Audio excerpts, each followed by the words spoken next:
Welcome back to Wegs Garage. Today we're putting more parts back on our 1964 Triumph TR4. Fuel tank, carburetors, speedometer cable, who knows what else. Stay tuned.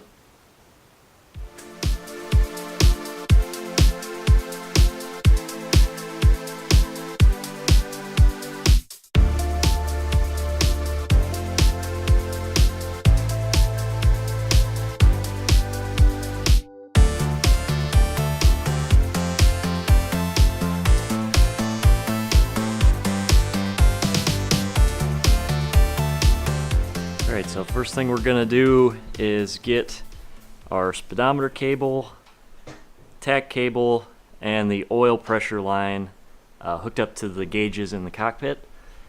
And I'm gonna try to show you where the speedometer cable runs on this car.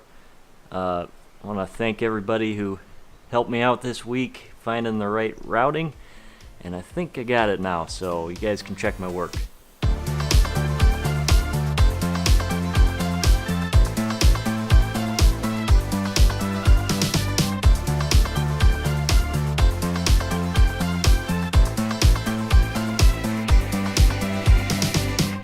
Alright, really close quarters down here. Our speedometer cable is here. Comes through by the handbrake. Over to the side here, there's a little clip here. I don't know if I can get focus on that. That has a brake line and the cable on it. And then up towards the front through this little hole. And then up into the engine compartment, where it crosses over in front of the battery box area.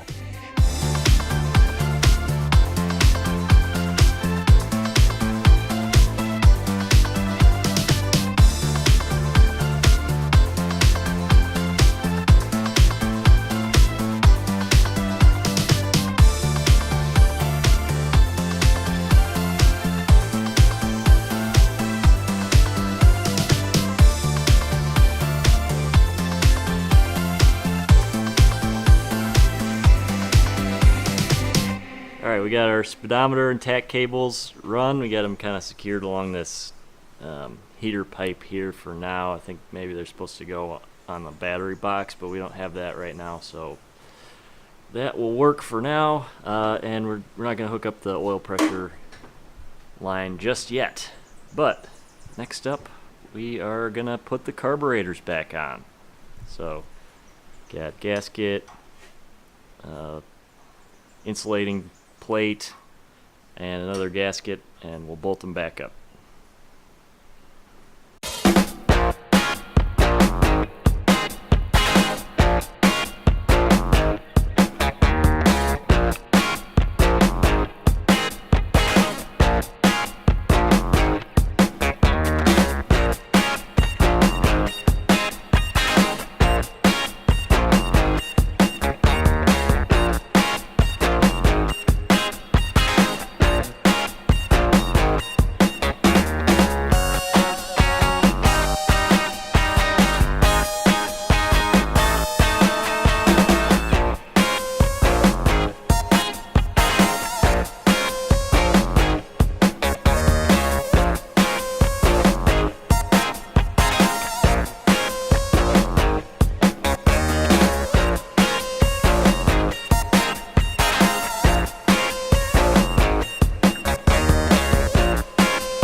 Alright, our carburetors are in.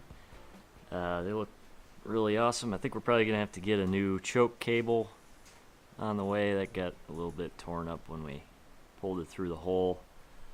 But other than that, it's looking really good. We'll be replacing these old fuel lines probably on a future episode and getting that hooked up. But for now, I think we'll switch gears and take a look at that fuel tank. It goes there.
Alright, so our fuel tank is in. Went together all right. Some of the bolts didn't line up great, so we had to just kind of pry on it a little bit to get it in. I think these rubber filler necks are maybe a little thicker than the stock ones, so the clamps that they recommend putting on there do not fit very well, just FYI. So we're probably just going to get some worm drive clamps and put them on there. They'll be hidden back behind all the body panels, so that won't be too bad. Finally got our fuel filler back on. It's pretty cool. Yeah, that's it. Alright, so it was a pretty good morning in the shop. Fuel tank's in, carburetors are in. One step closer to being done. Next time we'll be working on getting some fresh fuel lines in this thing. That'll be next week. So thanks for watching. Don't forget to hit that like button, subscribe if you want to see more, and we'll see you next time.